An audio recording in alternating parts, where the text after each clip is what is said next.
Steve Lobb had all, he had they changed it. his liver and kidney replaced. Oh, because he was I here, went then they in, changed it. I don't know how many trips, and had the tank infused.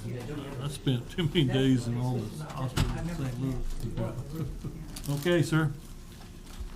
If I can have your attention, we'll call the February 2020 City of Rolla Planning and Zoning Commission to order.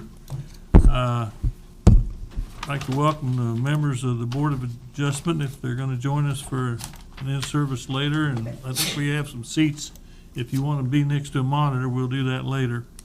First item is to approve the minutes. Any corrections or changes to the minutes of December 10th? If not, they'll be approved as printed and distributed. Next item on the agenda is report of recent city council actions, not too recent. Mr. Tom? Yeah, since we haven't had meetings last couple months, so these are from a little while ago. First one was the Woodcock Investments, the rezoning on North Bishop. That was approved by the city council on January 6th. The same property, they did a minor subdivision to combine the properties into one lot, and that also was approved. I think we still have not recorded that plat, though, if I remember right. But, I don't remember signing it, but it could be. Okay. Any questions on the city council actions? Next item is new business. We have one item. It's a property that we've looked at before. It's the Quick Trip modifications of a subdivision for Quick Trip number 7067 final plat. Tom? all right, you may remember this one from a few months ago. This was reviewed by the Planning and Zoning Commission and went to the City Council. It was approved by City Council. They approved the ordinance and everything. But the buyer of the property, Quick Trip, was waiting on some information to make sure that they were going to go through with the deal. And they finally received that information, but it required the plat to be changed slightly. So, forgot to hit it. There we go. So this, to remind you, is the property just north of I-44 in High Point Industrial Park Drive. The original plat was subdividing the property into 2 lots. They're revising it. I'll go back and forth. See, they're revising it slightly because the line between the 2 lots needed to be moved south just a little bit to allow for the driveway location that MoDOT would approve for the development of the Lot A. This is a detail showing it. Basically, it shifted to the south by 25 feet along the frontage anyway. And so we took a look at it. It was reviewed and approved in 2009 by both Planning and Zoning and City Council, but it was never recorded. It's now been revised. The revisions, as I think you'll agree, are very minor. They don't impact any easements or impact any zoning or subdivision requirements for the lots, and all requirements are still met. So I wanted to have you all take a look at it again and had to have the City Council approve the ordinance again so we can record this revised plat. Do you have any questions for me? Any questions?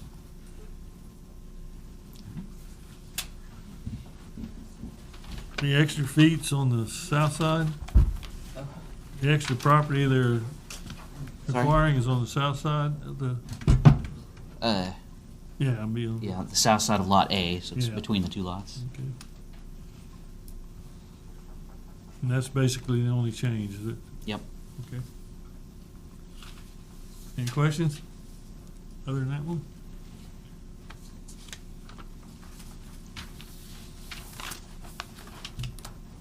Entertain a motion? Make a motion, we send this to the city council with our approval. Second. Okay, motion.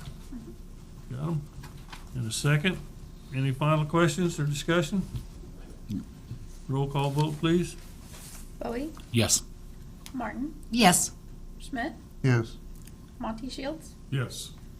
Schweikert. Yes. The motion passes. Okay, we have no old business.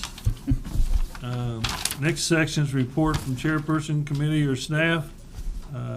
Chairperson has nothing to State, we have no committees. Tom has a presentation, Yeah, and so recap of 2019 Community Development I Department. think it's safe if any of the Board of Education members want to move up. Certainly can if we can get. We have get a better monitors, look. some of it's on, so if you want to move up, the monitors are on all the seats up here, if that would be easier for you. Welcome, come up, on up.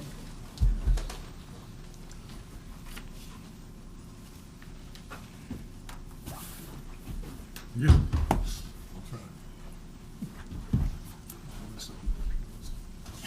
We haven't done any in-service for quite a while, so this will be a good opportunity for us to try to keep up pace.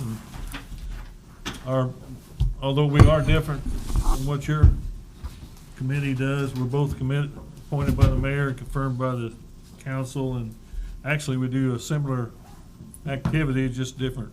So, welcome. We appreciate you coming. Tom?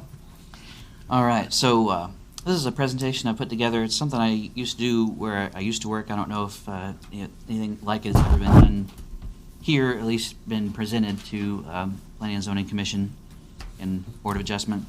But it's sort of a year-end report talking about last year, 2019. So basically, just want to go through and talk about some of the things that happened last year, some of the trends, and hopefully what we'll be seeing kind of in the next year. So in the last year, there's been some accomplishments. Number one, since I came on board, redesigned a lot of applications, forms, and pamphlets, and public notices, the reports, and just a lot of different forms. I think there's still some to go. Hired a new planner and a new administrative assistant. That's Madeline and I. Did increase permit fees, took a look at the permit fees and reviewing those in a different way. The result is they're generally a little higher than they were before. I wasn't here when this happened, but early last year the department was involved in the ISO, that's insurance.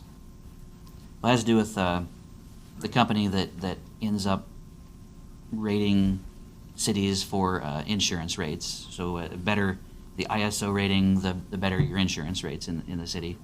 And based on a lot of different things. Most of it has to do with the fire department and how they do their things, but part of it is how buildings are built and how well they're inspected and whatnot. The new building codes were adopted, brought up to from 2000 codes up to the 2018 building codes. And then started working on a neighborhood plan. That's that Schumann-Berwan neighborhood plan you've probably been hearing about. So just a quick glance at 2019. There's been some development in town. So these are kind of some highlights of some of the more, some of the bigger developments that's happened and is going to be happening. So the Quick Trip, just talking about that earlier today. They haven't applied for a building permit yet, but that looks like that development is likely to happen. Dollar General got built this year. Taco Bell just got built. Fairfield Inn is almost done. The Socalaris Ford just got done. I think they may have just opened up, or if they haven't, then they'll very soon. The Choices for People just recently got finished. Sigma Pi Fraternity that got finished for the beginning of the school year this year. Shamrock Apartments also got finished for the beginning of the school year this year. Lodges at Rolla got finished over the winter. Slice of Pie just recently opened. Everybody's excited about that. The Club Car Wash opened kind of toward the beginning of the year. The Days Inn, which would be going where the old Howard Johnson's was, they turned in for a permit and have started remodeling that to turn it into a Days Inn. And so it'd be good to see that property be less rundown. So there's also been a lot of other types of activities. For example, the types of things the Planning and Zoning and Board of Adjustment sees. Last year there was a total of 9 zoning cases, 2 vacations, and 2 text amendments to the actual zoning code itself. The Board of Adjustment saw 8 variances. There were 9 minor subdivisions reviewed and 1 major subdivision. There were also 364 different building permits issued. I'm trying to think of had to double check that number, but there was out of that there was over 2,000 building inspections. That's an individual time that an inspector went to a property to look at something. There were 272 nuisance issues reported and worked on over the course of the year. 254 have been corrected, and 2 had to be formally abated by the city because the person didn't voluntarily correct the issue. And over the course of the year, a net of 42 dwelling units were added to the city. So that's what was the new stuff, less anything that was demolished. So increased by 42 dwelling units last year. So this, I think, is pretty interesting. It's something you've probably not seen before. This is a chart showing the building activity since 2002. So we've got a couple different things on there. On the one axis, we've got single-family detached, and that's the green bars. Over the course of the time, you can kind of, if you follow the green, you can see the housing bubble in 2008, 2009, 2010, then another surge, and you'll see that it's kind of way down again nowadays. Small rental, these are houses and properties that aren't apartments, which would be more than 4 units, but we know are for rentals. So if it was a house that we knew was for rental, or duplexes or the townhouses that are for rental, those types of things, those are lumped those together. But you can see those are the blue bars. They're fairly constant, but interestingly enough, it's gone from it being a small proportion of the housing being built to sometimes more and about even with the number of houses that are single-family houses that are being built. And then on the right axis, you see millions of dollars of commercial building activity. Now this is new buildings, commercial remodels, commercial accessory buildings, all added together.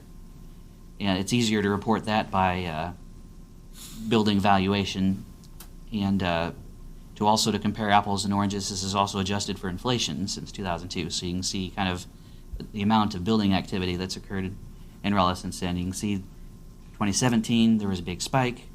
That's when a few things kind of happened at once. The West Side Marketplace and a hospital got built kind of all at the same time, so that caused a big spike, and now we're coming back down from the spike.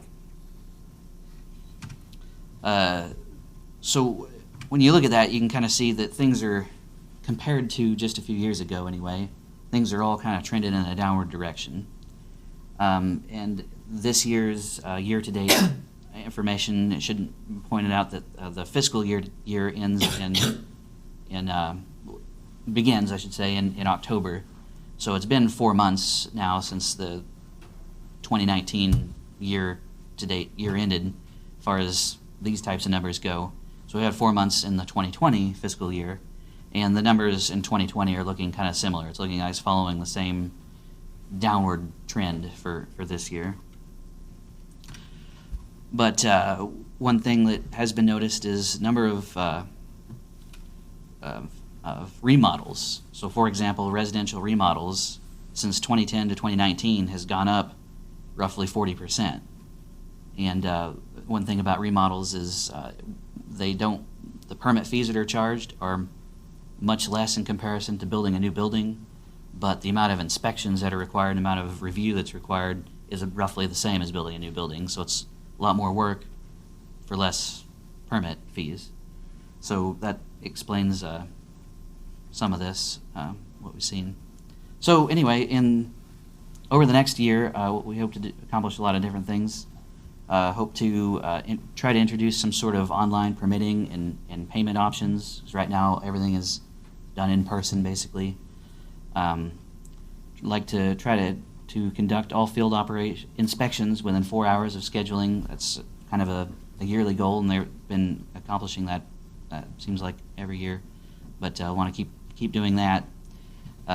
Like to try to continue to work on simplifying the permit application and fee process for owners and builders to make it easier. Like I say, one thing is having that online ability. Have been working on that Schumann-Berwan neighborhood plan. The goal is to have that completed by this spring. I am currently working on we formed a complete count committee for the 2020 census, which is going to be really ramping up over the next 2 months, 2 and 3 months. And so we've been that'll be taking up a lot of time here in the next few months. After that neighborhood, the Schumann-Berwan neighborhood plan gets done, I'd like to start working on another neighborhood plan to be decided a little bit, but we know it'll probably be somewhere near the downtown or near the campus area, or maybe both. We have 2 building inspectors, and like to work on getting some inspector certifications for them. They know what they're doing, but they don't actually have certifications from the International Code Council. Like to begin director successor training. That's basically me working with the current director, Steve Flowers, and work on what'll happen when he retires. He'd like to retire immediately, but he's got to wait it out for another couple of years. We don't let him. We've still got a few updates to department handouts, and I'd like to take a closer look at the department website to make sure it still has the information that needs to be on there. Notice that the city's, if you haven't noticed, the city's website has been started to be revamped, so it's worth checking that out at least. But so it's a good time to take a look at what we have on our department website. And I'd like to begin updating the zoning codes. It's something I've been talking about for a while, and I think sometime next year, or this year I guess now, will be a good time to at least start talking about that. That will be a big project, and under the best of circumstances, it'll probably take a year. So that's what I had for this. Look back at 2019 and looking forward to 2020. Do you have any questions about what we've been up to? Any questions? Have you had good input about the Schumann and Berwan neighborhood plan so far? Have you gotten pretty good input from the community in that? I would say so. We had a neighborhood meeting, and it was attended by almost 100 people, which is really good. Did a survey. It was can't remember the numbers, but the numbers that filled it out, I think it was somewhere like 120 to 150 actually did the survey. And that's within the range of what you'd expect for doing it for a survey. Got a lot of good comments from that. Had a few people who've contacted me with some questions. I have also formed an email list and with anybody in the neighborhood who wanted to be more up to date and more involved with what's going on, and so I've been contacting them through that.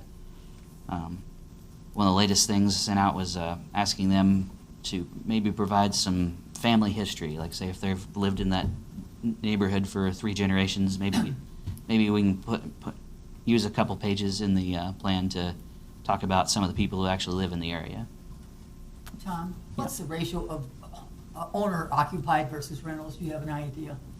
I don't know the exact number, but I'm Roughly. quite confident that it's more than 50% renters. In some areas, it'd be more toward 60 and 70%. Thank you. Yeah. Tom, in the last quarter, there came a case before us, and before, this was over in the area around Arkansas. I think it was a vacant lot. Yeah. And I always said, as a member of the Board of Adjustment, go to those lots when you send out things.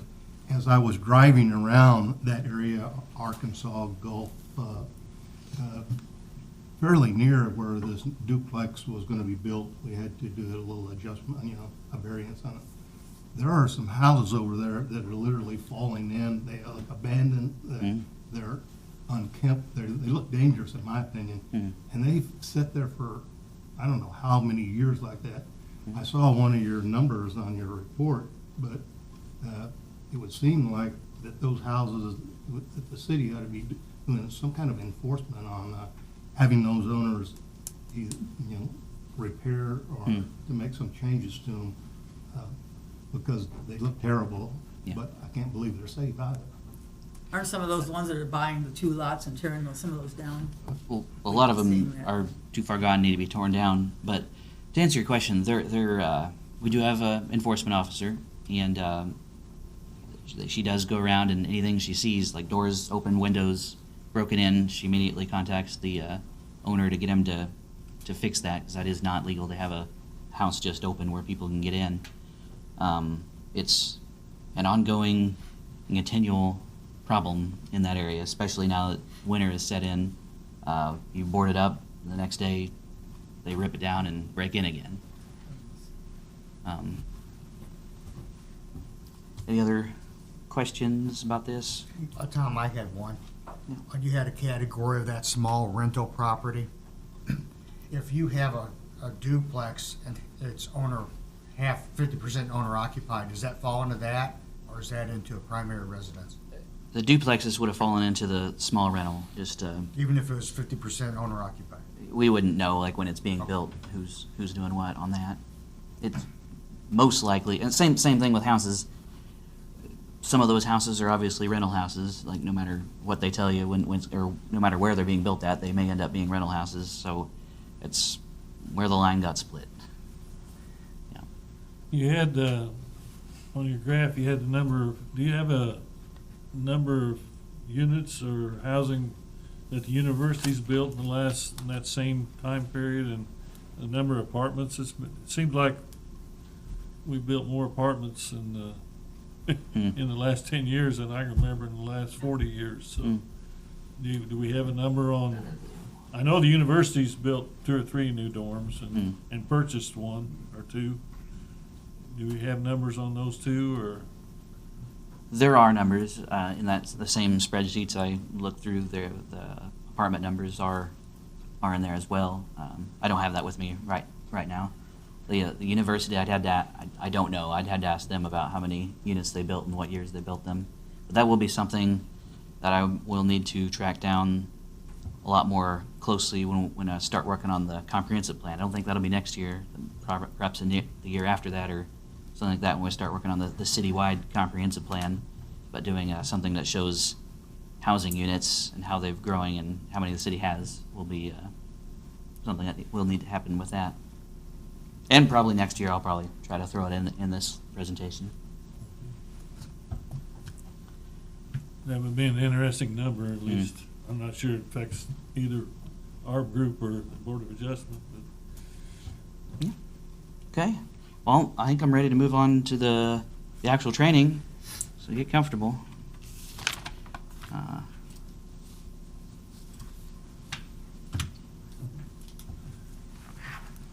right. So we've been talking about this for quite a while now, so I'm glad that we're finally getting started on it. So I've kind of divided all this up into 3 general subject areas. Tonight's subject is more kind of general meeting, how to do meetings and those types of things. But the other subject areas were kind of the things that the Planning and Zoning Commission does, and then the things that the Board of Adjustment does. Now, because I wanted to have everyone from the Board of Adjustment here, and we talked about the Board of Adjustment things, and one couldn't make it tonight, had to switch it up and talk about different things tonight. I was intending to talk about Board of Adjustment first, but I also wanted to point out that the Missouri Municipal League will be hosting a dinner here in Rolla on March 26th. So, and the subject is going to be Planning and Zoning 101. So I think they're going to talk about probably primarily the things that the Planning and Zoning Commission does, so rezonings and things like that. And so we would like for you to plan on trying to come to that. I don't have many more details at this point, but we'll certainly be contacting you more about that. Where is it going to be? It was either going to be at the center or at that space next to the fire station, the community. Eugene. Yes.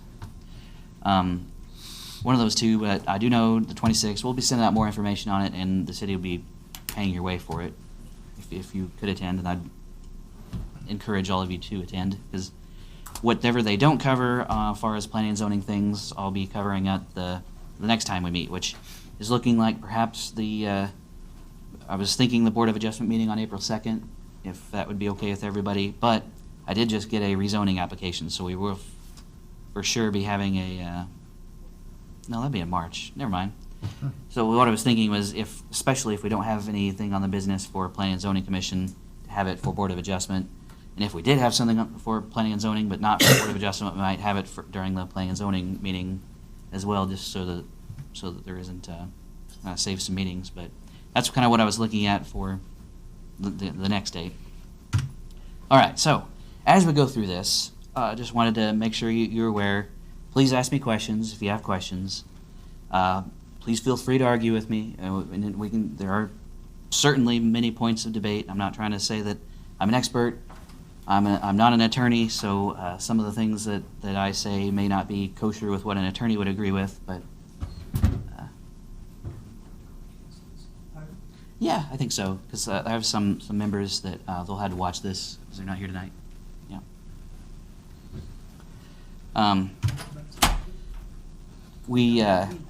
If by chance we can get to the end of this and you don't like the way I'm doing it, we can hire somebody else to come in and do it, or there's webinars or something like that to fill in for the rest of it.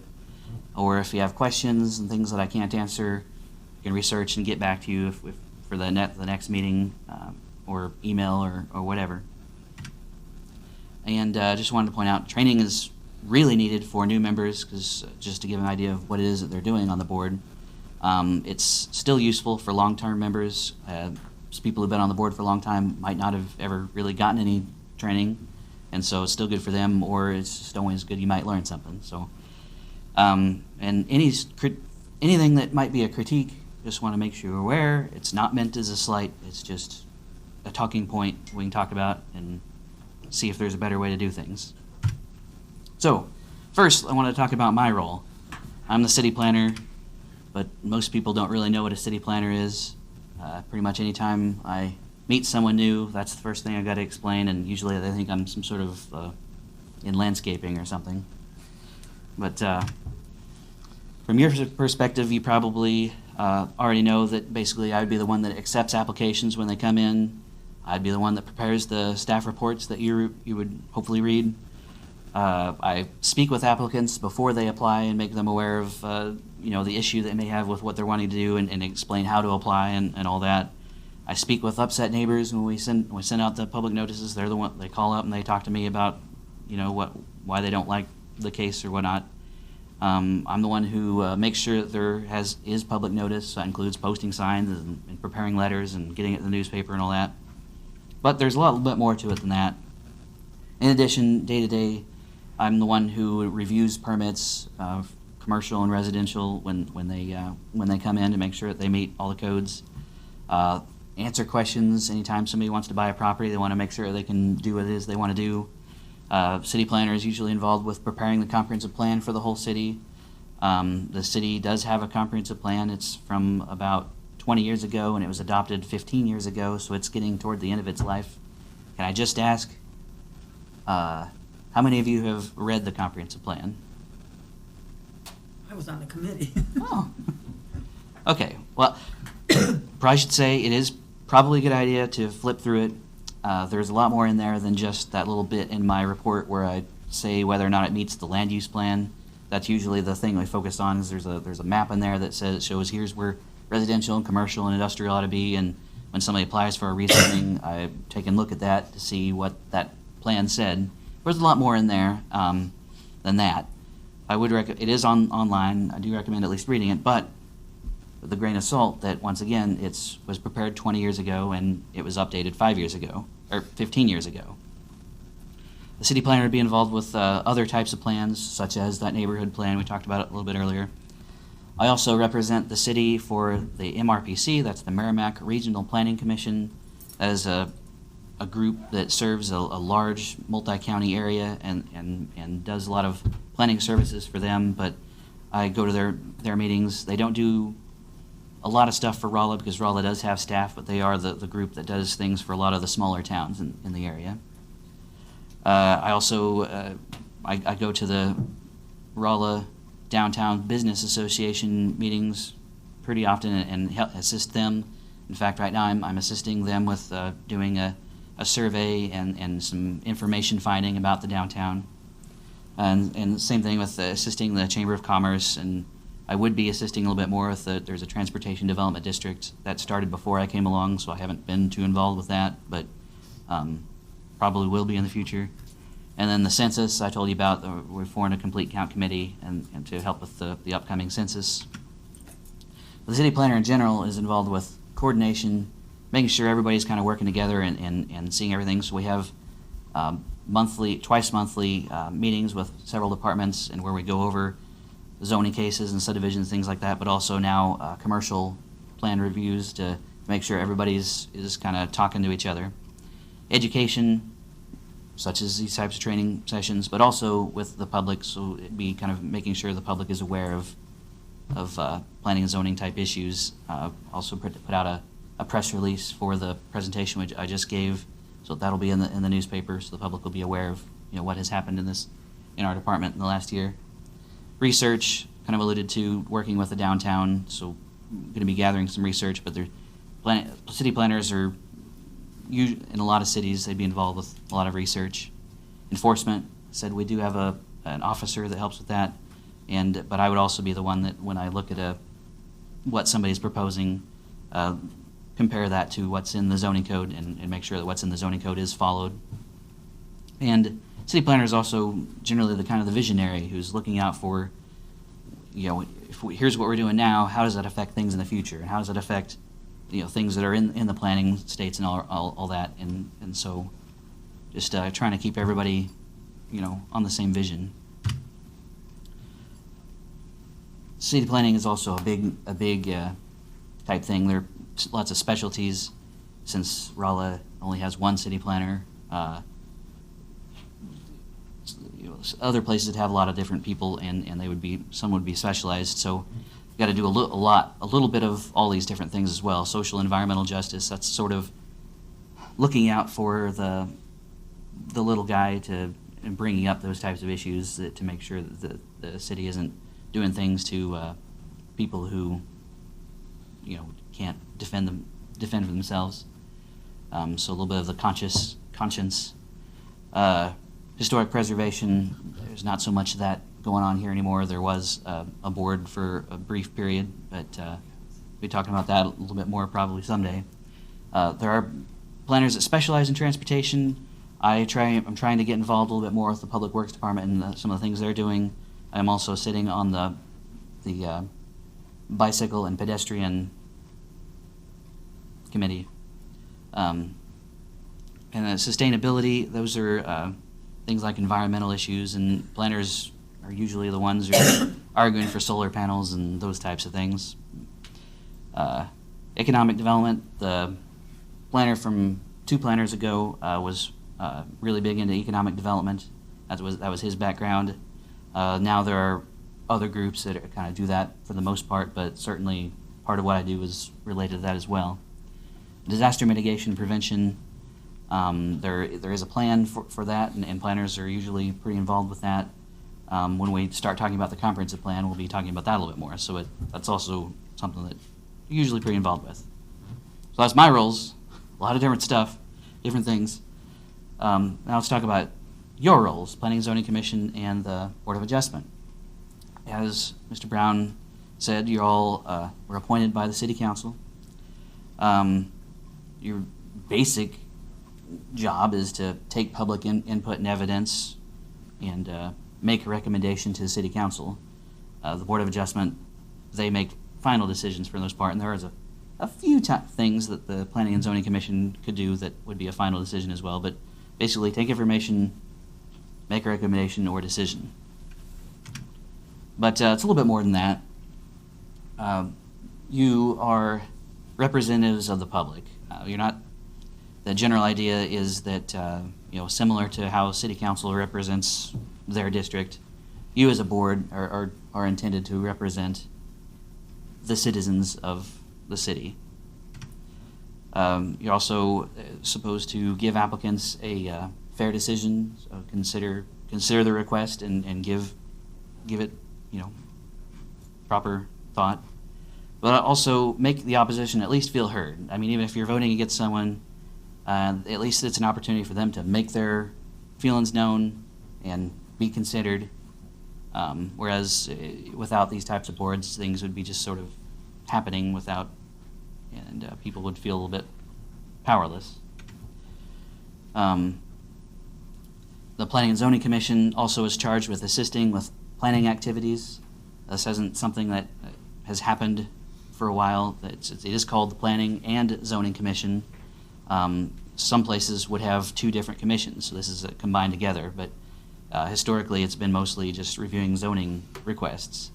When I bring forward that neighborhood plan, it'll be something that'll be reviewing that has to do with planning activity, and there is representation from the Planning and Zoning Commission with kind of a working group on that plan. That would be Jody Eberly, which isn't here tonight, but you're also charged with enforcing the intent, keyword intent, of the zoning codes. It's one thing for me to look at the book and read the black and white, but sometimes when it comes especially to the Board of Adjustment, it's taking a look at what the code says and figuring out what it really meant. And then just basically changes, like text amendments. So we did 2 of those last year. So this would be the board, the Planning and Zoning Commission would be the board that recommends to the City Council any changes to the laws.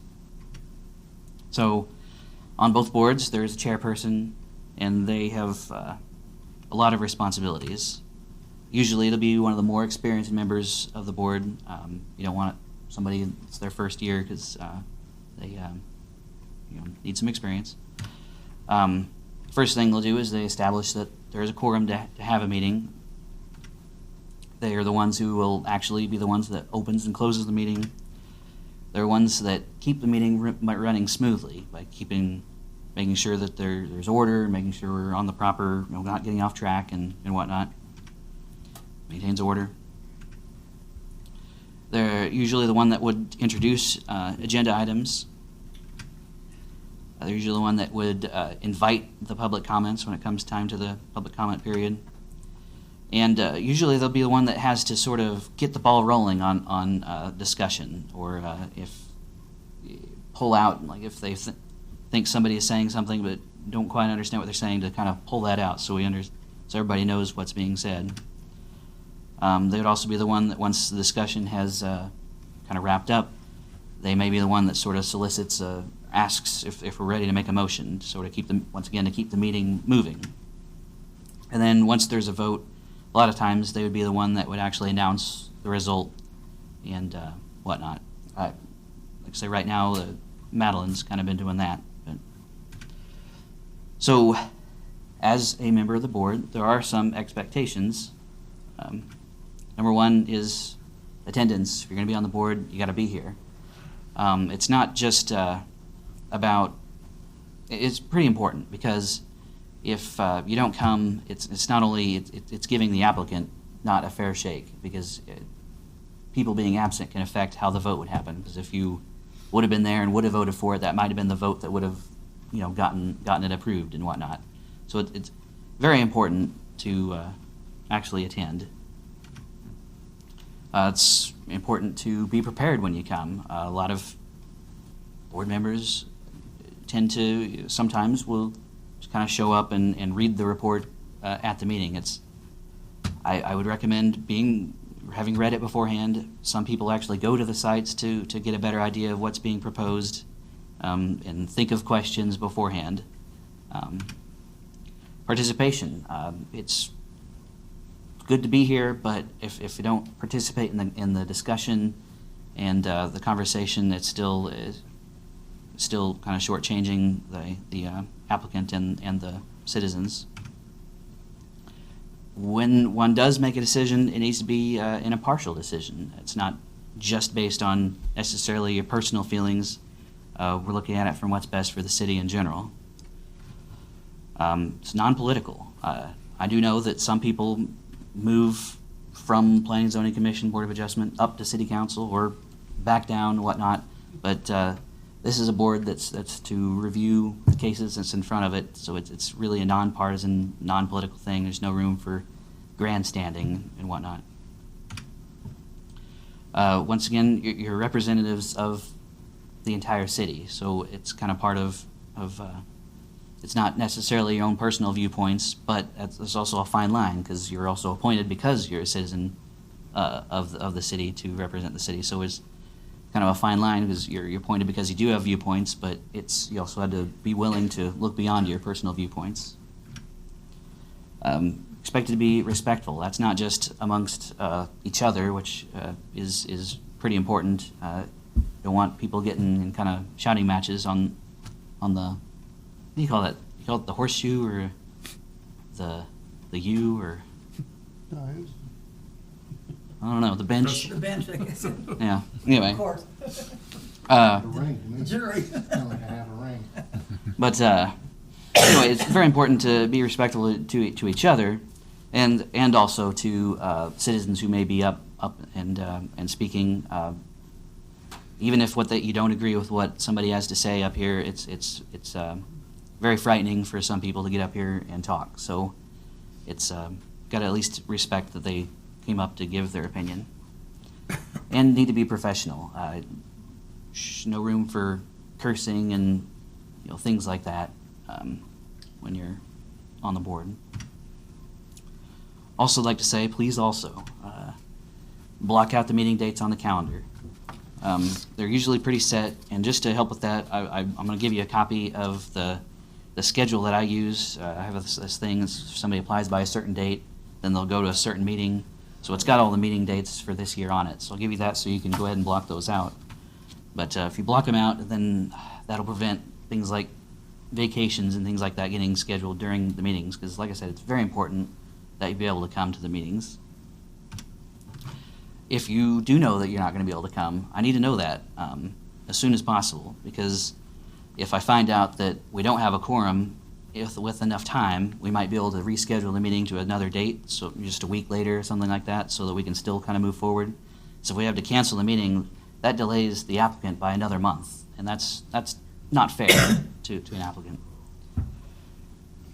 And also, if I know that there's going to be, maybe there will be a quorum, but just barely, the applicant kind of needs to know that as well, because they may decide that they want to hear the whole board. I've had that happen many times. They're like, well, if only 4 are going to be there, why should I come? I'll wait till everybody can be there.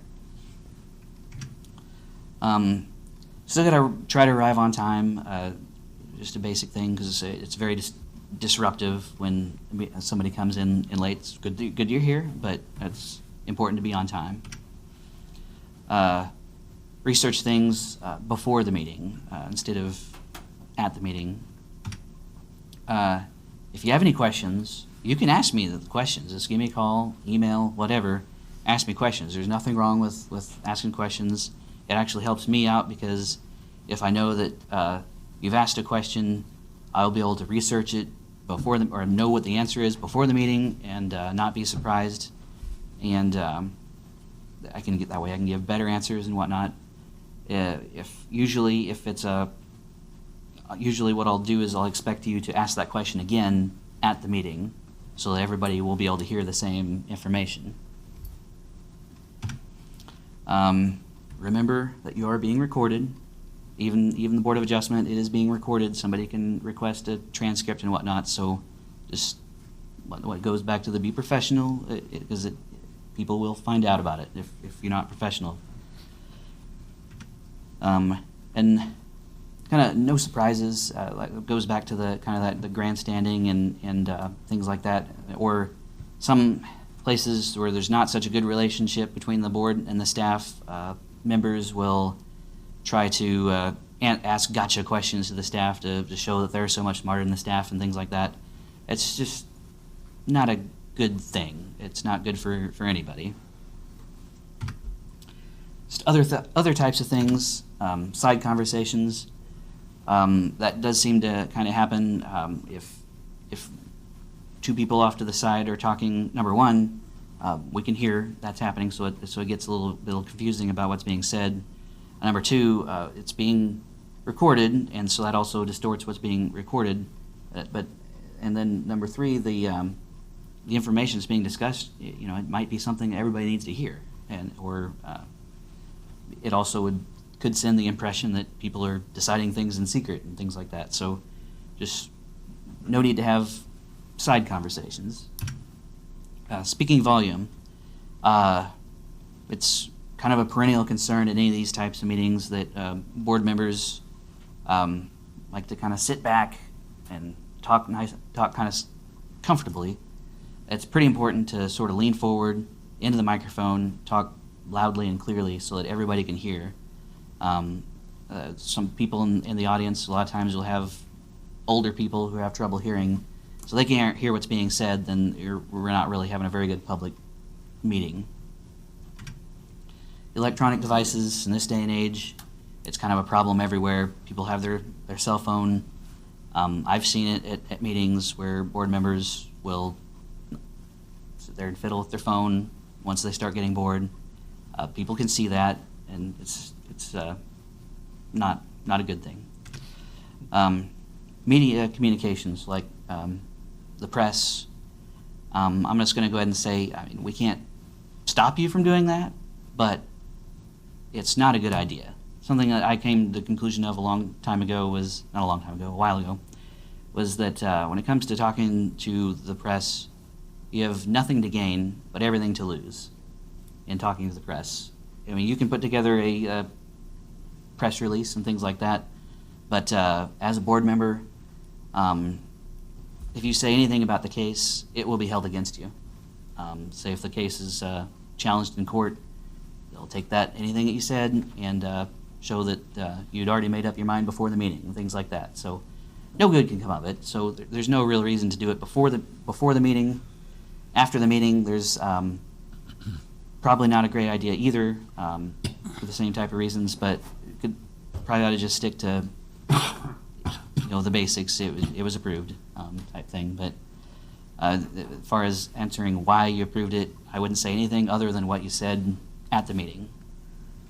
And I'd also suggest that if somebody were to talk, it probably ought to be the chairperson as a representative of the entire board.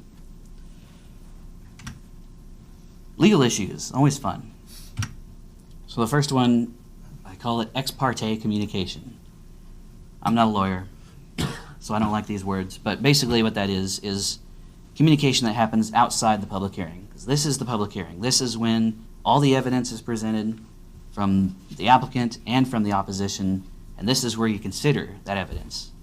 If you are talking outside this public hearing about the case, you are getting information and consideration that other people in the room aren't able to verify or refute, or so that includes talking to your buddy in the supermarket about how you feel about a case. There's just no reason to talk about how you feel about a case or really get any information. Somebody comes up to you and wants to tell you, hey, I really think this. Tell them to come to the meeting. That's the proper place to present the information. Same thing with letters. If you personally do get a letter, it needs to be shared with everybody so everybody has the same information. Phone calls, kind of the same as an in-person conversation. I suggest that they come to the meeting so they can make their concerns known. Social media, there's no reason to be talking about it on social media either. But an ex parte communication, basically, it shows that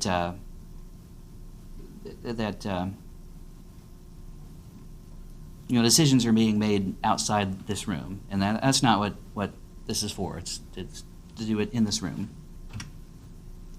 Conflicts of interest always comes up, but also the appearance of conflict of interest. So what a conflict of interest really is if you stand to gain financially from a request that's in front of you. So that'd be on the obvious side. That would be if you are the applicant, if you are related to the applicant, if you are the partner in business relationship with the applicant.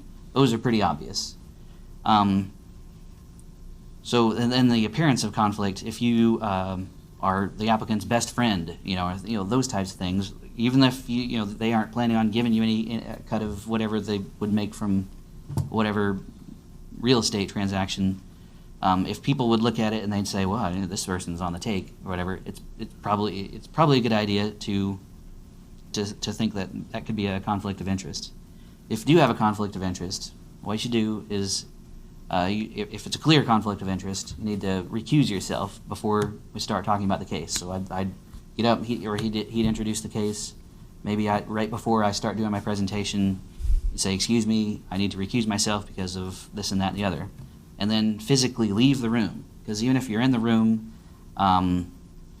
you're looking at your friends on the horseshoe or whatever you want to call it, and people could think that you're trying to grimace and give them, trying to ask them to approve the request.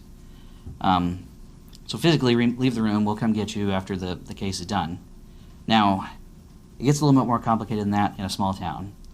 So what I'll say is, there's a lot of builders that maybe you sort of know, or somebody's. There's just a lot of, everybody knows each other in a small town. Or if the case is near where you live or your adjacent property. So, a conflict of interest is you've got to recuse yourself if you stand to gain financially from the case before you. But if you're actually not going to gain financially, or if you could lose money, like say, for example, by approving something next to your property that could cause you to lose money or something like that, it's not exactly a conflict of interest, but what you should do is at least disclose, here's what's going on. This case is adjacent to my property, but this is somebody else who's doing the project or something like that. Or it's at least, if you can't recuse, and at least disclose what the issue could be seen as. You don't necessarily have to recuse every time. But it also is important to know, if you know you're going to have a conflict of interest, I kind of need to know that before the meeting, because number one, we can make sure it really is if we have to, because if everybody's going to recuse themselves, we got to figure something out. So that would be the type of situation where you'd have to kind of bring in the lawyer and have the lawyer figure out who can still hear the case and something like that. But if you're not sure if you have a conflict of interest, you can let me know. We'll try to figure it out if it's an issue or not. So. Excuse me, Tom. Yeah. According to our ordinance, you're required to vote present if you have a conflict of interest. That way you're reflecting that we did have a quorum and the number was there. So if you get up and leave the room, then you wouldn't be able to vote present. So if you're abstaining, the ordinance says please vote present. So you might want to look into that and make sure, because I know it's needed to reflect the quorum was there for the vote. So yeah, it does bring up something I did mean to talk about. If you do get into a case and something comes up and you didn't recuse yourself or whatever, you can still vote present or whatever on a case, just so that if let's say your best friend, or not your best friend, but you're friends with the applicant, and you don't want people to think that you're giving them special treatment, you can still vote present as well, as a way to sort of move things along, but without offending them, perhaps. But yeah, I don't know. They always say you should leave, but I don't know how you would. We'll have to figure that out. Prejudicial statements, those are kind of like what I was talking about with the media before the case, but it could be anybody. Basically, if you're talking, I don't like this case, I don't like this applicant, or this shouldn't be approved, or whatnot. If you're saying those types of things before the meeting, and they can prove that you did, it's a pretty easy court case to have that looked at by a court or possibly overturned. So you don't want to say anything one way or the other before the meeting. Hearsay, that comes up quite often. I have somebody come up there and say, well, my buddy told me this. Well, it's kind of like the same as, you can hear him, you don't have to strike him down like you would a judge or whatever, but anything that is hearsay, you really shouldn't consider. It's kind of the same part of the reason why when sometimes I'm asked, well, did I get any calls from neighbors and what were their concerns? Well, if I'm telling you what they said, first of all, who's to say I'm telling you the truth, first of all, and who's to say that I'm really getting it right what they said? So that's kind of the problem with hearsay. But then on the other side of it, for the applicant, they have no way to ask questions. If somebody's just saying, well, here's what they said, they can't ask questions, you can't ask questions, nobody can verify what they said or what they meant, or things like that. So if they're not here, it's really shouldn't be very considered. A letter is a little different, slightly, because a letter, at least you have in writing, you know they said it, you know what they said, but you also can't ask them questions. So I would view a letter as being a lower level than somebody who's here you can ask questions of, but it's not quite the level of hearsay. So just make you aware of that. Pretty obviously, probably shouldn't engage in bribery. Bribery can take many forms, though, especially in a small town where everybody's friends. That's why it's kind of important to sort of, if you know the applicant, it's pretty important to not talk about the case at all with the applicant. It's important to, when we get up to talk about it, if you don't stand to gain financially but do feel that you can hear the case, it's important to disclose that you know the applicant so that people know about that. But as I said, bribery can take many forms. If they want to take you out for golf or things like that, it's not just here's some money, please pass the case. It's if you're really buddy and pass the case because of that. So that's why it's important to either recuse or make it known what's going on. Sworn testimony, I put that in quotations because courts see that as something special, but the Board of Adjustment, for example, they swear everybody in before they go to talk. They get up, and when a neighbor comes, they ask if they swear to tell the truth and all that. The reason why they do that is because courts view sworn testimony as being a higher level, because they're swearing that they're telling the truth, as opposed to somebody else can get up and they can tell you whatever they want if they're not being sworn in. I put it in quotations because I don't really what stops somebody from telling them whatever you want when they're sworn in either, but courts do see it differently. When I worked in Greene County, they actually swore everybody in, even at Planning and Zoning Commission meetings. They'd have a big mass swearing in before the meetings, so everybody would just swear in all at once. I think we started doing that in Oklahoma too. We had an attorney for where I was at recommend that, because it's just a higher level of testimony for if something were to go to court. Let's talk about some definitions, because some of this stuff comes up. Number one, spot zoning. It's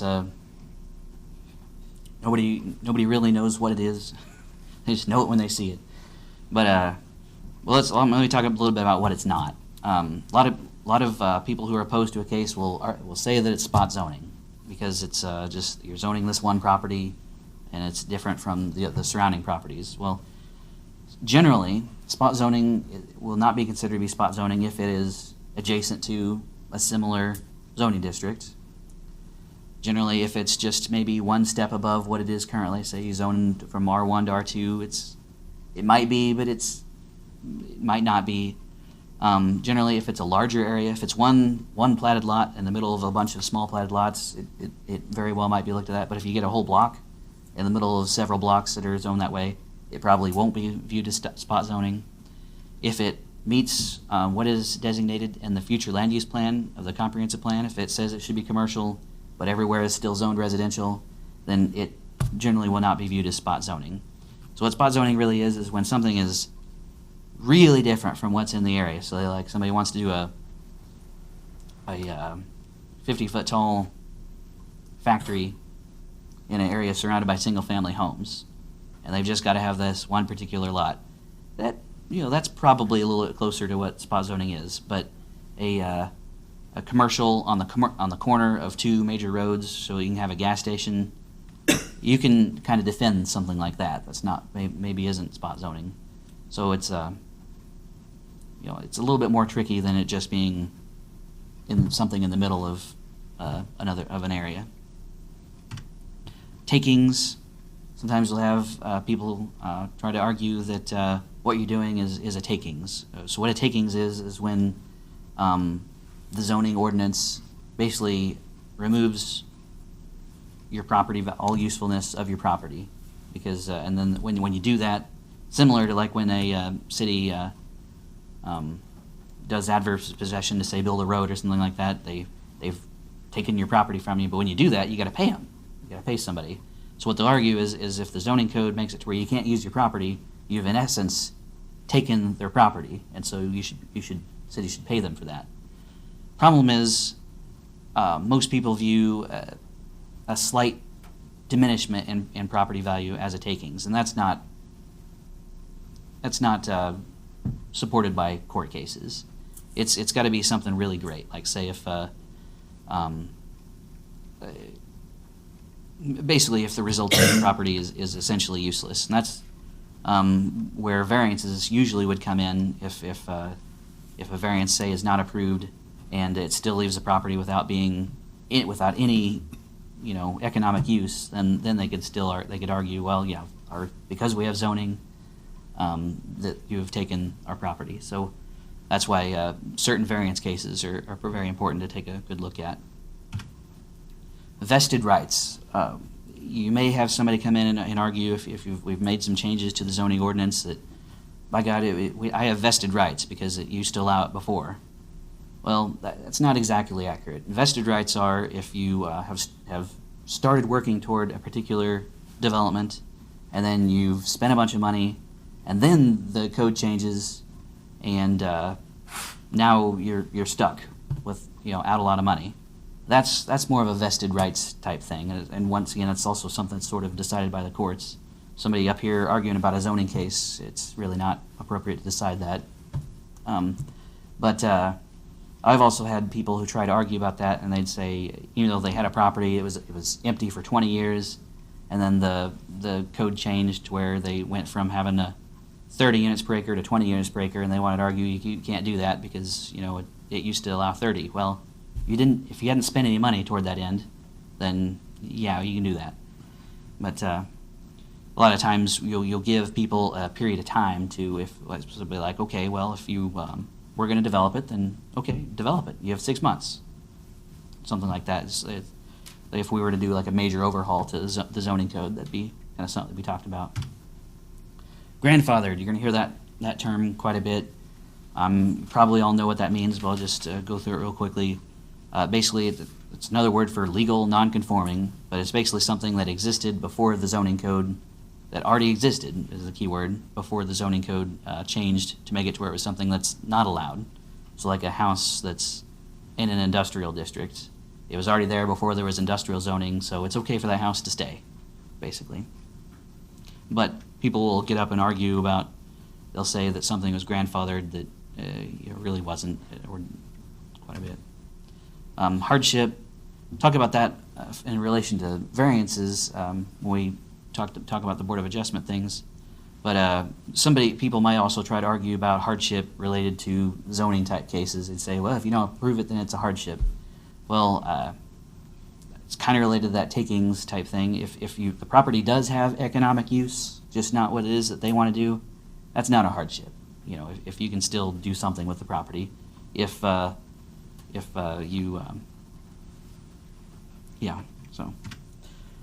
easement. When I'm talking about easement, usually I'm talking about a utility easement. So that's basically something that allows for somebody to use part of your property, and so it's your property, but there's some utilities running through in this case. However, when people are up here at the dais, at the podium, usually a lot of citizens will use easement interchangeably with setback and things like that. So if somebody is talking about easements, it's probably a good idea to make sure you understand what it is they're talking about. Right-of-way.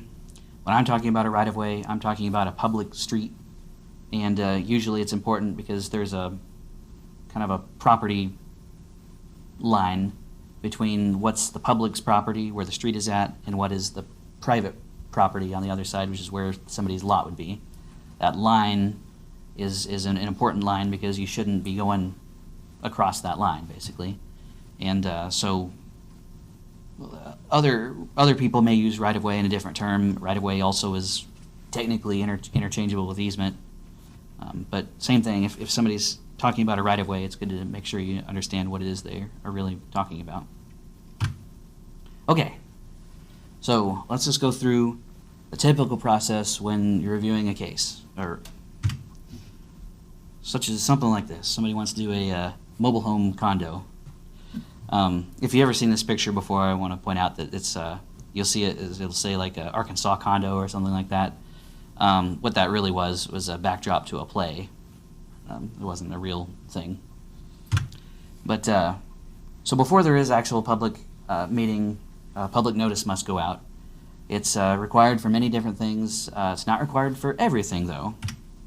But where it is required, it must be at least 135 feet. Property owners within 135 feet, you send them a letter, post a sign on the property, and you post it down in the paper. Now, Rolla currently goes beyond those minimum requirements by doing public notice for things that aren't required by state statute to have a public notice. We also send letters to 300 feet instead of 135 feet, and post things on the website, and do some social media postings. There is, point out, there is still potential to do more, but you gotta remember there's a kind of a balance between the effort that it takes to do the public notice and the actual results that it gets. If only a few people get it, then it's really not worth doing it. I'm not gonna talk any more about this because you talked about it at length a year ago or so when some of that was changed. Also then a report will be generated. So this report, it will generally have at least the request, kind of the location, some background information, usually be some attachments. Attachments when it includes the original application, site plans, a location map. You'll also find in a report there'll be some findings. Those findings are actually kind of useful because when, first of all, the report becomes part of the record. So if there was a court case or whatever, the report is part of what goes with, is what you all have considered as part of the case. So those findings are in the report. It also, if you need, when it comes time to making a motion, sometimes referencing those findings is helpful. There are also alternatives in the report. That's also in there to kind of help you with building a motion, because it tells you the different types of motions that you can make. You'll also find that the report does not make a recommendation. Let me tell you why. As I said earlier, I work with the applicant to get their application in and help them with their questions and whatnot. I also work with the neighbors who come in and they're upset and they want to know how to best argue about the case that's coming in. So I'm working with all of them. I can't really get up here and then turn around and appear to be stabbing them in the back, basically, so by railing against whatever it is that they said. So basically what I do is I'm an information provider. I provide the applicant with the information necessary to get in front of y'all, provide you with hopefully the information you need to make a decision, provide the public with the information they need to be able to come in and present their evidence. So I try to not get in the middle of that. You will be able to pick up probably how I feel about it by looking at the findings, because usually the findings are geared toward how I expect the case to turn out. So if it's something I expect to be approved, the findings will generally be the things that you can use for your findings to approve a request. If it's something that's I don't think should be approved, you'll find all kinds of information that will be good reasons to not approve the request. The presentation. Same thing. Usually I present, keep it to the request, the location, some background information. Once again, no recommendation because we talked about that. We also got to remember who the presentation is for, because you all have already done your research. You've read the staff report and gone to the property and all that. So everything I'm saying up here is basically, you already knew pretty much everything I'm presenting. Presentation isn't necessarily for you. It's for the public who probably didn't read the staff report, people who are watching on TV who didn't even know there was a staff report, things like that. It's to make them aware of what it is that we're going to be talking about. So that was just to give me an idea of kind of why I do talk about the things I do talk about. I will also generally, I try to limit what I do talk about to pertinent issues, because if I go much beyond that, it can be just fuel the fire for confusion, or if there is a court case, they'll be able to pull what I said and said, well, say here, he said that you should approve it because of this, this, and that, and but you didn't. So why didn't you listen to to him and things like that. So I try to keep it very limited on what I talk about. There's also been, I've heard that previous people went into great detail and whatnot, and just sort of help you all out as well by keeping it to things that are pertinent. Usually there'll also be an area map. This area map is actually quite useful because when you do have neighbors get up here and talk about, you can reference the area map to find out where it is they live and see how they're related to this case. After I get done doing my spiel, it's time to open it up for public testimony. I recommend that you invite the applicant to come up first. The reason why is because, first of all, it's their case. It's their case to prove. It's not my job to prove why you should approve the case. I'm just here to give you the information. It's their job to prove to you why you should approve their case. So a lot of times they would rather just kind of sit back. But if you invite them to come up, you might have to prod them for some questions and whatnot.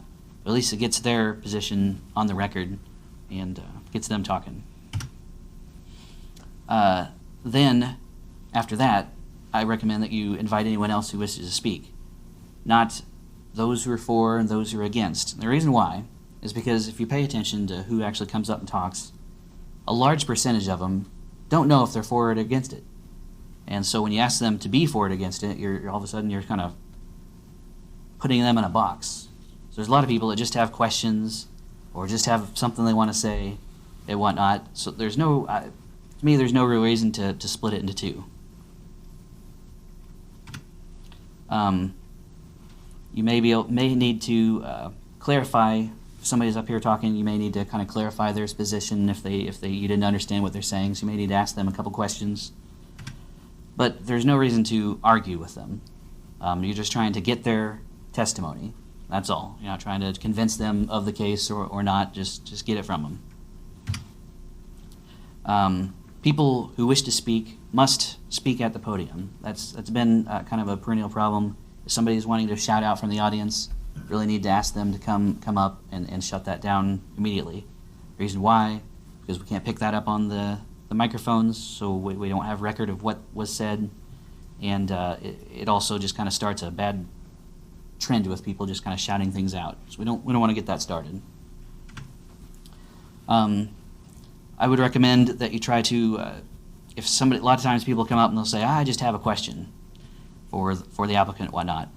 My recommendation is to collect the questions for later. I've seen a lot of times they'll be like, all right, we'll come up, and then there'll be the staff and the neighbor here almost going back and forth at the podium. I don't think that's a very good dynamic. I think it's better just to find out what the question is, say we'll come back to you after we get done with the public hearing, and we'll ask the questions, or have them sit down first and then ask staff to come up before you ask for the next person, something like that. It's not. I don't think it's good to have that going on up here at the podium. Also need to talk a little bit about what is evidence versus an opinion. Probably 90% of what the average person comes up to the podium to say is their opinion. I don't think it'll do this, or I think it'll do that. A lot of times it'll be shrouded in it will do this or it will do that. But if you don't have actual evidence, or if they're not an expert, it really is just an opinion. It's good to know if somebody's for it or against it, that's fine. But for them to say it will do this or that, you need to question that just a little bit. One thing that gets presented as evidence quite a lot is, this will reduce my property value. Well, you don't know that. They don't know that for a fact, unless they bring an appraiser, which I have seen at a case before. The applicant brought an appraiser to present actual expert evidence to show that what they were proposing, in the appraiser's opinion, who is an expert, it would not affect the property values. I have also read studies. It was based on cell towers, but I think it applies to most anything that people would consider to be objectionable. What really happens for most types of objectionable uses is it doesn't affect the property value in any major way. It affects the length of time that it takes to sell a property, which depends on what your definition of what property value means, because property value, if I need to sell my house tomorrow, my house is worth one thing, but if I have a year to sell it, my house is worth something else. So what is property value is a whole question in and of itself. But the point is, just saying it will do something without some sort of expert evidence should be viewed as an opinion. I think I talked about questions that'll come up. I think I talked about that. Petitions. Petitions are, I like petitions. It should be pointed out that it's at the city council where those petitions could require a supermajority vote. It's not with the planning commission or the board of adjustment. But a petition is still good because if you have 50 people in the room, perhaps so they can present a petition that says that here's all 50 people where they live and we're all against it or something like that. That kind of can speed things up. But if there's one person in the room and they turn in a petition that has 50 names on it, I would question that because there's 50 people who aren't here to ask any questions of, you don't know what the person who went around gathering the signatures told those 50 people. They might have told them it's going to be something else from what's being applied for. So, sometimes petitions need to be looked at a little bit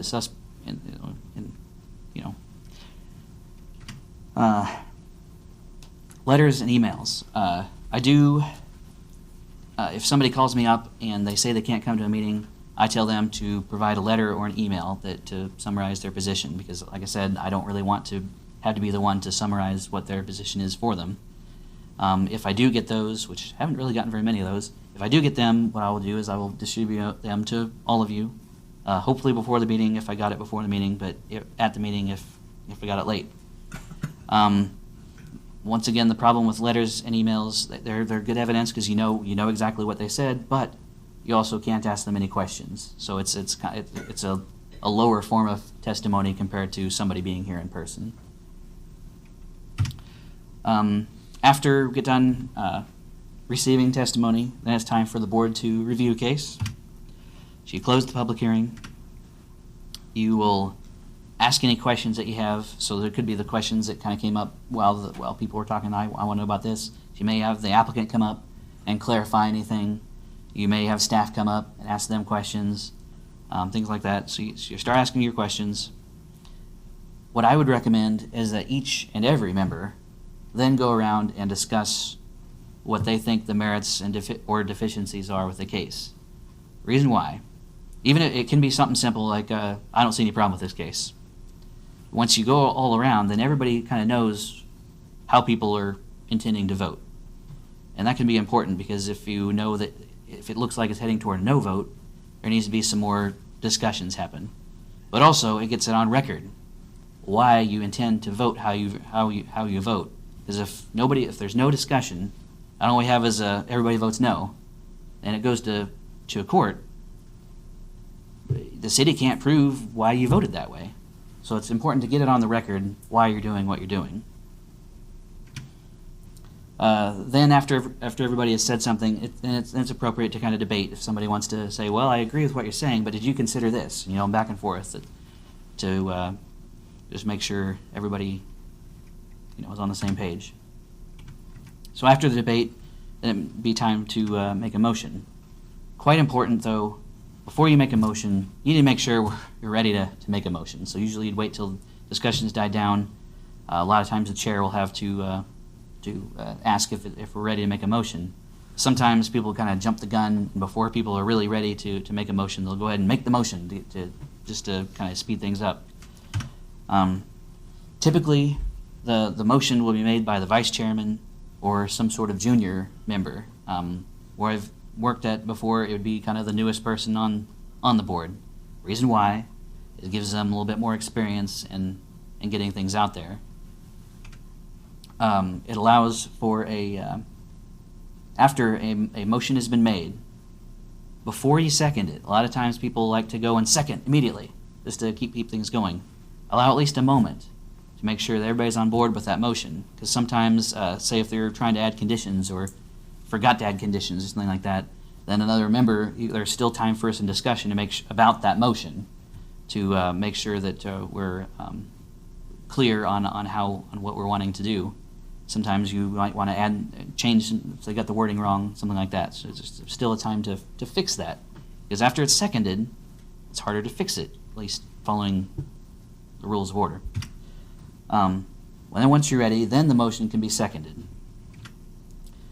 After it's seconded, the motion should be stated by the chairperson. Reason why is to make sure that everybody understands what they're about to vote on. Sometimes if there was some discussion about what the conditions should be, by the time we get to the point where it's seconded, sometimes people have forgotten and gotten confused on what it is that where it was the condition. So chair should restate what it is they're getting ready to vote on, and then ask for the vote.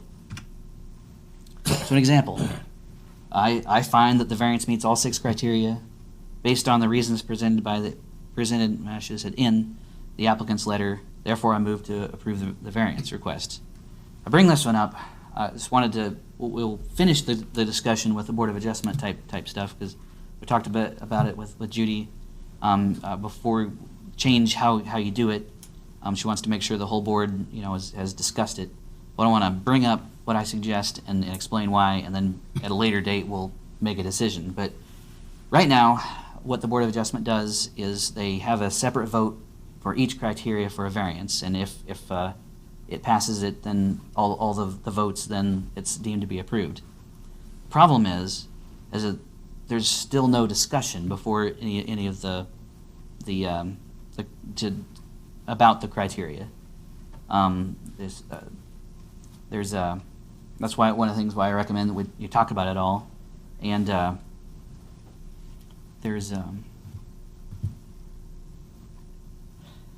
trying to think of where I'm going with this.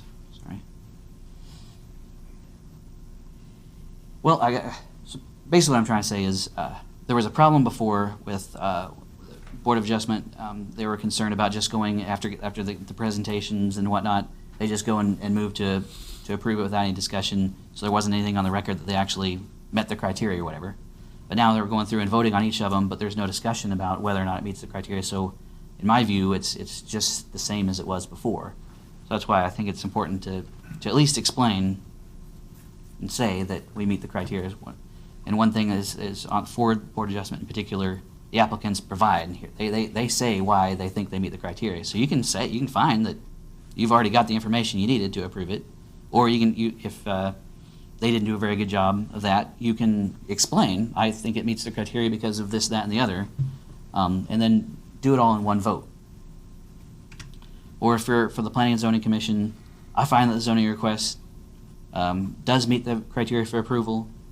I should also point out that zonings and variances and probably some other things, there's some criteria that are supposed to be met. You also find in the staff report, you should find those criteria are in the staff report. You should go through and just kind of make sure it meets those. But I find that it meets the criteria for approval, or if it, anyway, if you need to, you should explain a little bit about why it's being done. The testimony that when everybody goes down the line should also kind of help do that. I recommend approval of the request. So then, when it comes to time to actually voting, should point out that motions should be made until one passes. It's not you vote for approval and you only get 2 of the 6 votes, therefore it's denied. No, you've got to make a motion for denial if it's not approved. The reason why is because it doesn't necessarily, you might, especially if there wasn't enough discussion amongst everybody, there might be that people want to table the request, so that's why they didn't vote to approve it. They didn't, but they also don't want to vote to deny it because they're just not ready to make a decision. So things can go like that until. You make a motion until one passes. You also, especially if it's looking like it's turning toward a no, to give the applicant full opportunity, and you should at least consider tabling the request. So you'd talk about what you think that the deficiencies are. You table it to allow for the applicant to maybe get that information, or if you need some information before you decide that's not able to be presented here tonight, give it time to be gotten for you. Or You can also, a lot of different cases can be approved, but with conditions. So if everybody's upset about it because it doesn't have a fence, instead of turning it down, you just approve it with the condition that they build a fence. And so then should talk about if there's a tie vote. It's not a problem with the Board of Adjustment. We'll come to that. But the Planning and Zoning Commission, the chair doesn't vote unless there's a tie vote. And so if that happens, that breaks the tie. And supermajorities, that is only an issue for City Council if they do receive a petition that might cause a supermajority vote to be necessary to approve something. Planning and Zoning Commission is just a regular majority vote. But Board of Adjustment's different. They always require 4 votes, no matter what. You got to have 4 votes. So that means if only 4 people are there, that means that all 4 have to vote to approve it. So a unanimous decision. Another reason why it's very important that people attend the meetings, because that can have a great impact on whether or not an applicant can get their case approved or not. Every once in a while, there's going to be a case that's controversial. So if you come and the meeting room is full, and it may be a good idea to take a look at the agenda. It kind of depends on what's on the agenda, but if there's a couple of things before that nobody is, like say approval of the minutes. Well, I'll just throw that out there. That's pretty quick. You can probably get through that. But let's just kind of depends. You might be able to switch some things around. Sometimes it's better to take and hold the controversial case first, so everybody can get kind of out, so they don't have to wait. If it's also sometimes better if you have, like say, this subdivision thing we talked about. If it was scheduled to be after the controversial one, might be a good idea to move it up so that this one person doesn't have to wait through 2 hours of testimony to kind of get them out of the way. So the point is just it may be a good idea to kind of think about the agenda and the best way to handle it if you have a lot of people. Before you get started, usually you might do a little spiel before opening a meeting, but it'd probably be a good idea to do a bit longer or more detailed spiel if there's a big crowd, so it explains kind of some of the rules, make them aware of how this works and whatnot. Might be necessary to set some time limits if you got a lot of people. Right now we don't really do time limits, but once again it might be something to consider. Certainly would want to ask that speakers not repeat one another. That's kind of something, if there's a group of people, they like to all kind of get up and kind of say the same thing. But if you try to ask them and make sure, and if they start repeating, bring it up and just make them aware not to do that. That really kind of starts speeding things along. You may ask that a group designate a primary speaker. So if you have a neighborhood group and there's 50 people in the neighborhood group, you might ask them to just pick one person to give up and maybe give them a little bit more time, so you don't have to listen to 50 different people. Need to limit applause and comments from the crowd. I know if there's a lot of people here, it may seem like it's kind of they're kind of having fun or whatnot. What they're also doing, if they're clapping and commenting and whatnot, is it disturbing everything, disturbing people who are at the podium. They're also it's kind of an intimidation for somebody who may want to get up and speak, and that doesn't agree with that crowd. So need to shut that down. Go too long, just like we've probably gone now. It may be necessary to take a recess for breaks. I'm just kind of speaking of that. I have 5 more slides, so I don't know if you're getting tired or not. But if you have a big group of people, you've been talking for an hour and a half or something like that, it may be good to recess. But recess is also a good thing for if you need some information that's necessary to decide on a case. I had a Board of Adjustment case once where it was about signs, and the board member said, I'm willing to approve this case because the sign is about the same as what's on Walmart, and Walmart's sign's okay by me. I said, now wait a minute, let me go see how big the sign is at Walmart. So they recessed the thing so I could go and find out the size, and turned out the Walmart sign was significantly smaller than the sign they were talking about, so they sort of ignored me on that. But the point is, if you need something that we can get, instead of tabling it for a whole month, we might be able to table it for 5 minutes to get the information that you need. If it gets to be too late, you don't have to stay here until 1 in the morning. If it gets to a certain time, you can stop and postpone it to the next meeting. A lot of times there's some pressure to get it all done, but and then if there is going to be a lot of people, there's a controversial case, it may be worthwhile to consider having a police officer or somebody here. Things that don't matter, things that you shouldn't consider. First thing is whoever the applicant is shouldn't really matter to a case. If you would approve it for one person, but you wouldn't approve it for another person, that's not really fair, because it should be about what they're actually proposing and the actual impacts that case would have to adjacent properties. There are protected classes, so you really shouldn't give them special privileges either, but you shouldn't deny a case just because of real or perceived potential ethnicity or religion or disability issues. That's kind of an issue with a lot of places when it comes to multifamily housing. Because if you get up and say, well, I don't want the type of people who live in multifamily housing, so I'm not voting for any multifamily housing, probably not the right thing to say.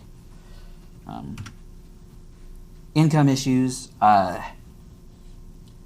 not necessarily talking about great changes in income between two developments necessarily. I'm mostly talking about, it kind of comes down to the applicants should not matter.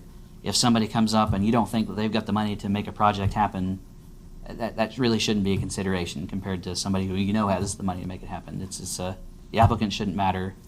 As long as if they don't do it right or don't follow the code or whatever, then we'll take care of that. But if you shouldn't read into their actual issues. Friendships, if you're friends with a person, it really shouldn't matter. We've talked about kind of recusing and all that. Something that does come up quite often, especially in smaller towns, is the local versus non-local issue. Once again, it goes down to the applicant shouldn't matter.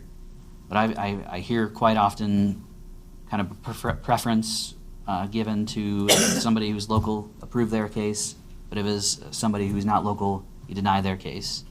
Once again, it should be about the actual proposal. Profit versus nonprofit, kind of the same thing, but kind of the other direction. A lot of times, nonprofit type uses get special treatment. It really shouldn't do that. Once again, it's about how they impact adjacent properties. It's just because they're nonprofit doesn't mean they should get special privileges. Personal opinions about the code. Once again, you kind of as a representative of the entire city, you've got to put some of these things aside. I'll tell you there's a lot of things in the zoning code that I don't agree with. Hopefully we're going to change that. And the proper avenue to address those types of issues is through text amendments to actually change the code. What you shouldn't do is say, I don't agree with zoning. Zoning is communist. Therefore, I'm going to approve every request. If that's their attitude, probably shouldn't be on the Planning and Zoning Commission. But, mob rule. What I've noticed is how things kind of tend to work out is if there's 50 people in the room against a request, it tends to be denied. If there's nobody in the room to oppose a request, it tends to get approved. That shouldn't be how it should be either. You should take and look at the request. Just because nobody is there doesn't mean it shouldn't be denied. Just because there's a bunch of people who are opposed to it doesn't mean it should be denied. So I just have a couple of ideas to work on. One thing is minutes. Planning and Zoning Commission does review and approve minutes. That's good. Once they're approved, those are things that if there's a court case, those can be given to the court. Board of Adjustment doesn't do that currently, but that's because I have a court reporter who, if necessary, will provide verbatim transcripts. But in the meantime, we don't actually review and approve the minutes, even though minutes are produced for Board of Adjustment. That could change in the future. There is actually a state statute being proposed that would allow for cities to not have to hire a court reporter for Board of Adjustment to allow for minutes to be taken similar to how it's done for Planning and Zoning Commission. If that does happen, we'll have to review and approve minutes. There's also possibilities in the future that there won't be a need for minutes. I personally don't like the idea of minutes because you're having to put words in people's mouths and boil down. You might miss something that's important. In this day and age where all these meetings are being recorded, why can't the recording serve as the minutes? Currently, state statutes don't allow that, but perhaps one day they will, and if that happens, they won't need minutes. The agendas, the way they're set up, I tried to sneak past you a couple months ago some changes to the agenda. Mr. Brown didn't like that. So I'll just, at some point, what I'll do is I'll probably show you what I have in mind. Part of the reason why I had some problems is there's some things on here that just didn't seem to be necessary to have it worded the way it was and whatnot. So what I'll do is I'll show you two different versions. Here's how we do it now. Here's what I'm proposing, and we'll see what y'all think instead of just sort of changing it up on you. I already made some adjustments to the Board of Adjustment agenda and didn't hear anything about it, so I hope they're okay with it. But public notices, you already went and did a lot of work on that. I'm going to show you another slide here in a moment to show you kind of another idea I have about some of that. There's something else that might need to be considered at some point when we're talking about the code updates is neighborhood meetings. Something that was proposed where I worked at before, and other cities, what they're doing is when you do certain types of applications, like say a large subdivision, they require you just have a meeting with the people who live in that area, like the applicant would have the meeting, and work out any issues that they might have while they're still kind of in the design phase. So if they don't want a road here, they want it there, or something like that, they can go ahead and do that so that you don't have to have these arguments here at the public meeting. Code update, we talked about that quite a lot, hoping to work on that at some point. Bylaws. Correct me if I'm wrong, but I don't think there is any bylaws for the Planning and Zoning Commission or the Board of Adjustment. Usually a board would have something that would kind of outline an attendance policy or outline that you're going to follow Robert's Rules of Orders or those sorts of things. And I haven't found anything, any reference to that. So tell me if it does exist, and we'll want to dig it out and give it to everybody so they'll have it. But if it doesn't exist, I think it's something that needs to be worked on at some point. It's in the ordinances. Most of that's in the ordinances. Well, not like an attendance policy Not or attendance, no. and things like that are not. And like things like the ethics I talked about, that all it says, like for example, for how to be a board member, it just says your limits are until city council decides that you need to be discharged. Doesn't really give you much to go on as far as things that you shouldn't do, things like that. So I think having something written down is probably a good idea. Might that not be an appropriate thing for staff to work on? The bylaws and bring that back to the separate boards for review and evaluation.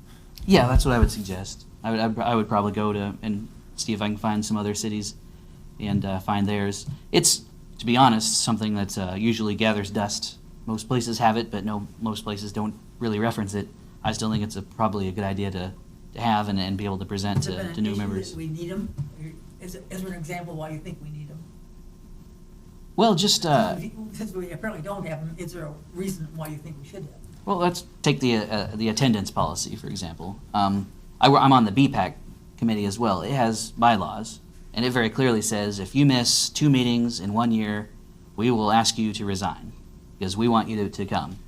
But since there is no policy here, I mean, you can miss as many meetings until somebody says, well, we probably need to get somebody else.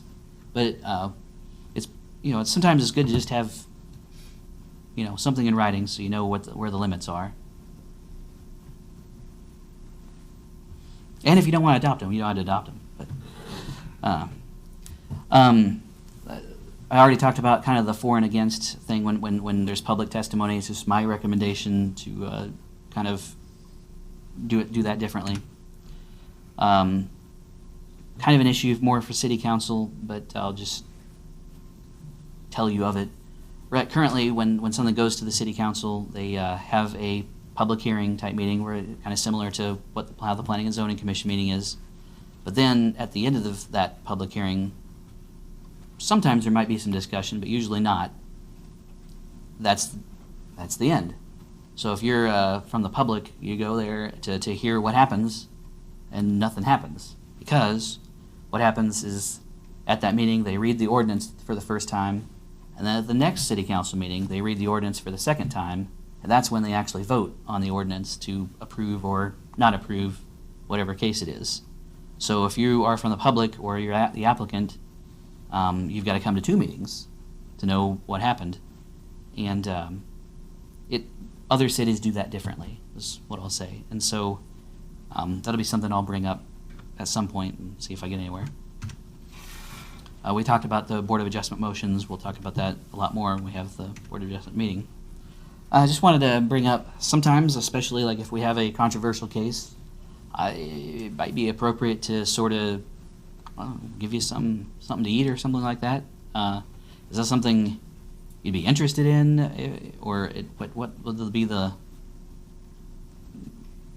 I don't know. It's at other places. What they'll do is say we meet at 5:30. It'd say come in between 5 and 5:30, and we'll have some cookies for you or something like that. You can sit and whatnot before the meeting, since you might not have time to go and get dinner before the meeting to sort of tide you over. Or if it was something we knew was going to last until 10 o'clock at night, then they'd provide some dinner or something like that. Historically, it hasn't really been talked about, so for here. So I don't know. And then just real quickly, I wanted to talk about the public notice signs. These are new. They're good quality. They were done just a year or two ago. But do you see anything wrong with it? I had somebody call me up and they said, well, what are you doing? What are you talking about? Oh, I'm not doing anything. Well, sign says the city's gonna tear down my neighborhood. Like, what are you talking about? Well, if you read the sign, I can see how somebody would be confused and say, oh, it says city land use action proposed. Oh, the city is gonna do something. And so I think it can be done better. So I wanted to just show you this. This is kind of what I had in mind. I was working on doing something like this where I worked at previously. This is what the City of Atlanta did. I found it in an article. The article basically said, well, they were talking about public notices in general, talking about like newspaper ads, and they said, well, what if advertising worked the same way as public notices for zoning cases? Be it known, Nike shoes are now $10. Come to the store at 10 o'clock on Friday for 1 hour only to receive your shoes. If advertising worked the same way as zoning cases, it'd be, you would never buy anything. So why can't public notice work similar to advertisements? So the idea is that it gets people's attention. And so they went on to talk about some of that and how you could word legal ads, but they also talked about what Atlanta was doing with their zoning signs. So they come up with this. You take one look at it and you can get the general information you want. And they've done it different ones for different types of cases, so you can drive by a property and know just with a glance, basically what's going to happen. If you're really interested, they've got a spot where there'll be the information about the meeting and whatnot.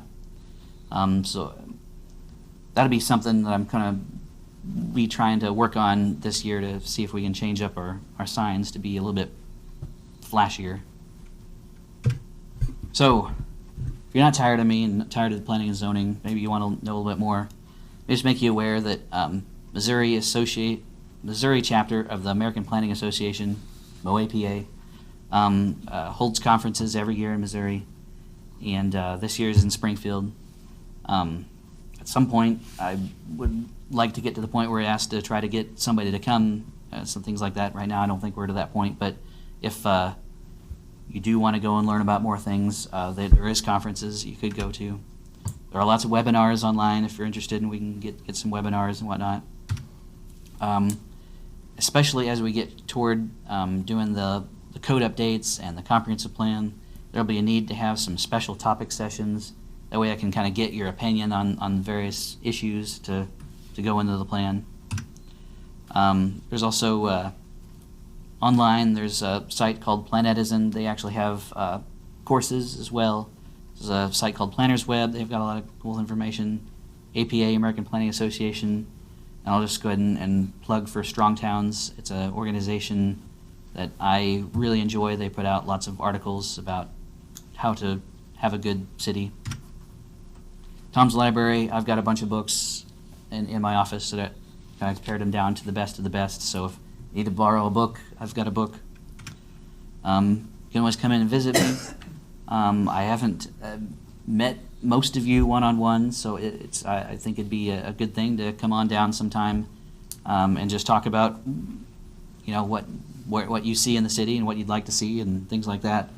Or if you need to talk about a case and, like I say, ask questions, find something out about it, come on down.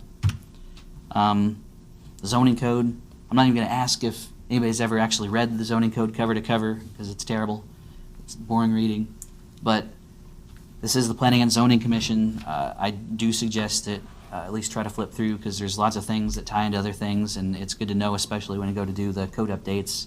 It's good to know what it actually says, because there's a lot of issues that I think need to be addressed, and so if you can see them too, then that'll help.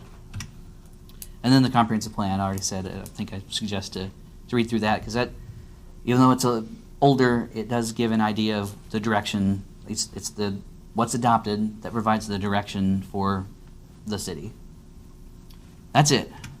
Do you have any questions? any questions? Based on your presentation, the Board of Adjustment and Planning and Zoning deserves an extra thank you for all the volunteer work. My That's true. donation. Next item on the agenda is citizen comments. Anybody in the audience wishing to speak to this issue, any issue, please. Seeing none. Still a lot going on in Rolla. If you haven't been to Mike Wozner's St. Maria's Tatandra, I don't know how many cubic yards of concrete they put up there, but it's another city. It's phenomenal. There's also a lot of building going on. So. Any other comments from either the Board of Adjustment or Commissioners? If not, we're adjourned.